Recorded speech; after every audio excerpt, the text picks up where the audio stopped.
Assalamualaikum warahmatullahi wabarakatuh. Welcome back to Jangkistan TV bersama saya Muhammad Niko Hartono.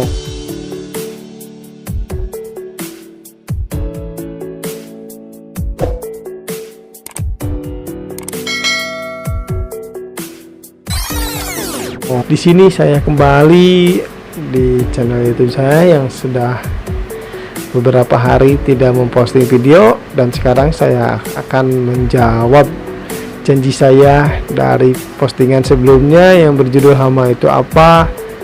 Saya akan menjawab beberapa komentar yang terdapat pada postingan Hama Itu Apa. Mari kita simak videonya, gak usah nunggu lama-lama, bekicot. Pertanyaan pertama yang dikeluarkan oleh saudara Ari Amsyah, kenapa jika kondisi rumah sudah bersih, akses tertutup rapat, sedangkan pes masih ada di dalamnya dan pes masih bisa masuk ke dalamnya? Yuk kita jawab bareng-bareng. Perlu diketahui, yang namanya pes itu bisa masuk melalui berbagai macam tempat dan berbagai macam cara. Sama halnya manusia, kalau misalkan kita masuk ke rumah, kondisi pintu kita tertutup dan si kuncinya itu hilang, dengan berbagai cara kita melakukannya supaya kita bisa masuk ke dalam rumah, baik itu melalui jendela ataupun membongkar pintu. Sama halnya seperti pes, kalau misalkan aksesnya yang biasa sering dilaluinya tertutup, ya kemungkinan pes akan mencari jalan lain ataupun akan merusak supaya dia bisa masuk ke dalam rumah kita. Kenapa bisa masuk ke dalam rumah kita? Karena mungkin pes juga tahu, karena di dalam rumah itu pasti terdapat sumber makanan, dan yang kedua itu di dalam rumah itu tidak kepanasan dan tidak kehujanan, dan predator di dalam rumah pun sedikit dibandingkan di luar. Ya contohnya kita ambil saja tikus. Tikus itu bisa masuk melalui atas plafon langit-langit,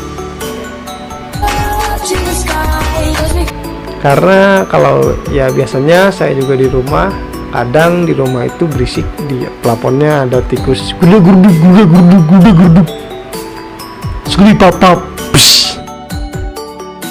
karena di rumah itu biasanya di plafon itu banyak tikus, bahkan bisa bersarang di plafon. Karena akses pertama plafon itu adalah dari jalur kabel.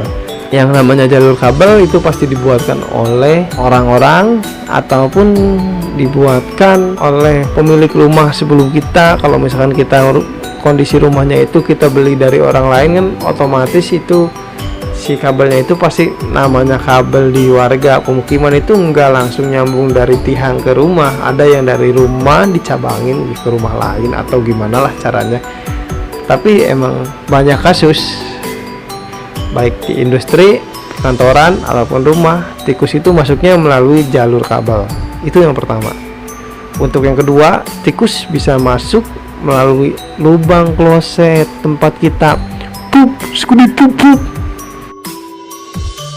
Lubang kloset. Kenapa lubang kloset masuk? Karena lubang kloset itu ada pipanya, dan si pipanya itu langsung ke saluran air. Apalagi rumah-rumah di daerah pemukiman padat yang kemungkinan besar tidak bisa membuat septic tank. Karena saya tahu, saya sebagai perantauan di sini kerja dari Bandung ke Jakarta, dan di kontrakan pun sama begitu. Kadang ada tikus masuk melalui kloset. Setelah diperiksa dan ternyata si klosetnya itu los langsung ke kali. Bayangkan di kali loh, ada berapa pes yang ada di kali. Ular, biawak, tikus. Tapi masih untung ya masuknya tikus. Coba kalau misalkan kita lagi jongkok, ada ular ceplok, sudah itu gak kebayang sakitnya, bisa sampai urat otak itu keram. Canda. Ya itu salah dua, tikus masuk bisa melalui kabel, bisa melalui kloset, ataupun jika tikusnya biasanya masuk melalui lubang, contohlah lubang yang berada di dapur, sewaktu-waktu kita tutup lubangnya. Ya ibarat manusia, kalau misalkan manusia pintunya terkunci dan kuncinya hilang, berbagai cara akan dilakukan, baik itu merusak jendela ataupun merusak pintu. Sama halnya kayak tikus. Tikus pun begitu, dia akan masuk ke rumah bagaimanapun caranya, baik itu merusak yang fondasi yang sudah kita tutup permanen ataupun dia mencari jalan lain untuk dirusak. Itu yang harus diperhatikan. Untuk pencegahannya, saya ada beberapa alternatif alami yang bisa digunakan selain lem. Karena kalau misalkan menggunakan lem itu pasti, dan orang-orang pasti banyak menggunakan lem. Di sini saya akan membagikan tips alami untuk mengusir tikus supaya tikus itu kapok masuk ke rumah kita. Kepo ya, sama saya juga kepo. Yang pertama itu kita bisa menggunakan lada bubuk yang biasa dilalui tikus, biasa di jalur tikus. Kalau misalkan di bawah, taruhlah misalkan tikusnya ada di ruang tamu, dia biasanya suka masuk melalui pintu terus lari-lari ke belakang sofa, muter-muter dulu ke kamar. Nah, kita cukup menaruhkan lada bubuknya aja di jalur-jalur tikus supaya si tikus itu rasa tidak nyaman dengan keberadaan lada. Karena lada itu saya kurang tahu itu mengandung zat apa, tapi intinya si tikus takut, bukan takut lah ya, ibarat kayak orang itu trauma gitu, wah ini benda apaan, jangan disentuh, takut bom atau apa. Nah, mungkin tikus pun sama. Dan alternatif alami lainnya masih banyak: buah mengkudu muda, kulit durian, baking soda, irisan bawang merah. Karena baunya tikus tidak suka.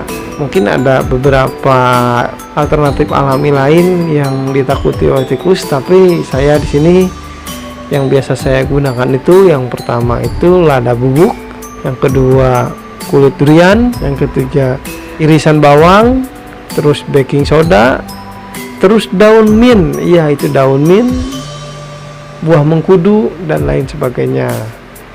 Itu kalau untuk tikus. Tapi kalau misalkan untuk bagaimana kalau di rumahnya masih ada nyamuk sedangkan di rumahnya tertutup rapat dan bersih? Hello men, kita masuk melalui mana men?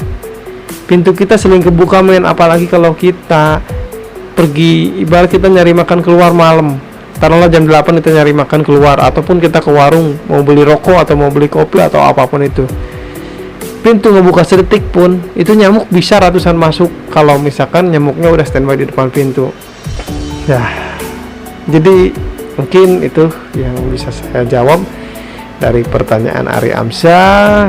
Mohon maaf jika ada kata-kata yang kurang enak atau menyinggung, mohon dimaklumi karena di sini saya juga sama-sama masih belajar. Pertanyaan kedua yang dikeluarkan oleh Firmansyah, tapi kontrak bisa dimakan?